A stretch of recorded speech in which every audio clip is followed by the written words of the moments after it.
Hello friends, ഇന്ന് നമ്മൾ കുട്ടികൾക്കൊക്കെ ഇഷ്ടപ്പെടുന്ന രീതിയിലൊരു ചിക്കൻ ഫ്രൈ തയ്യാറാക്കാൻ പോവുകയാണ്. അതിന് വേണ്ടിയിട്ട് ഞാൻ നല്ല ലെഗ് പീസ് നോക്കിയാണ് എടുത്തേക്കുന്നത്. അപ്പോൾ നമുക്കിതിനകത്തേക്ക് ആവശ്യമായ ചേരുവകളായ മഞ്ഞൾപ്പൊടി, മല്ലിപ്പൊടി, മുളക് പൊടി, കുറച്ച് കറിവേപ്പില, ആവശ്യത്തിന് ഉപ്പ്, കോൺഫ്ലവർ, പിന്നെ നമുക്കിതിന് വേണ്ടിയിട്ട് വേണ്ടത് കുറച്ച് തൈരും, പിന്നെ നമ്മുടെ നോർമലായിട്ട് യൂസ് ചെയ്യുന്ന ഇഞ്ചി വെളുത്തുള്ളി പേസ്റ്റുമാണ്. അപ്പോൾ നമ്മളിതെല്ലാം റെഡിയാക്കി വെച്ചിട്ടുണ്ട്. ഇതിന് ശേഷം നമ്മളിതെല്ലാം കൂടി നമ്മുടെ ചിക്കനിലേക്ക് നല്ല പോലെ ഒന്ന് മിക്സ് ചെയ്ത് പിടിപ്പിക്കാൻ പോവുകയാണ്. ആ സമയത്ത് നമുക്ക് കുറച്ച് വെളിച്ചെണ്ണ കൂടി ചേർത്ത് കൊടുക്കാം. ഈ വെളിച്ചെണ്ണ ചേർക്കുമ്പോൾ നമുക്ക് നല്ലൊരു ഫ്ലേവർ കിട്ടുന്നതായിരിക്കും. അപ്പോൾ നമ്മളിതെല്ലാം കൂടി നല്ല രീതിയിൽ മിക്സ് ചെയ്ത് വയ്ക്കുകയാണ്.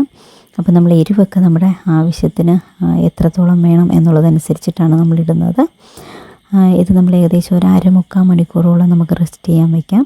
നമ്മൾ എത്രത്തോളം റെസ്റ്റ് ചെയ്യാൻ വയ്ക്കുന്നോ അത്രത്തോളം ഇതിൻ്റെ ടേസ്റ്റ് നമുക്ക് കിട്ടും. കാരണം ആ ഫ്ലേവറൊക്കെ നമ്മുടെ ചിക്കൻ കറിയിലേക്ക് ഇറങ്ങി ചെല്ലുന്നതായിരിക്കും, ചിക്കൻ ഫ്രൈയിലേക്ക്. അപ്പോൾ നമ്മൾ ഇനി അടുത്തതായിട്ട് എണ്ണ ചൂടാകാൻ വെച്ചിട്ടുണ്ട്. ഈ എണ്ണയിലേക്ക് നമ്മുടെ ഈ ചിക്കൻ ഫ്രൈയുടെ ലെഗ് പീസ് ഓരോന്നോരോന്നായിട്ട് ഇട്ട് കൊടുക്കുകയാണ്. ഇതെല്ലാം ഇട്ടതിന് ശേഷം ആവശ്യത്തിന് ചെറുതീയിൽ നല്ലതുപോലെ നമ്മൾ ഇത് വേവിക്കാനായിട്ട് വയ്ക്കുന്നു.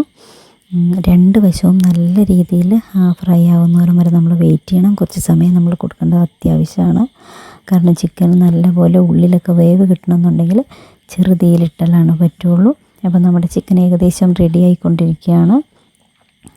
ഇനി നമ്മളൊരു ഭംഗിക്ക് വേണ്ടിയിട്ട് ഈ ചിക്കൻ എടുത്ത് മാറ്റി വെച്ചതിന് ശേഷം കുറച്ച് സവോളയൊക്കെ ഇട്ട് നല്ല രീതിയിൽ അതിനെ ഒന്ന് ഗാർണിഷ് ചെയ്തിരിക്കുകയാണ്. നല്ല ടേസ്റ്റുള്ള ചിക്കൻ റെഡി.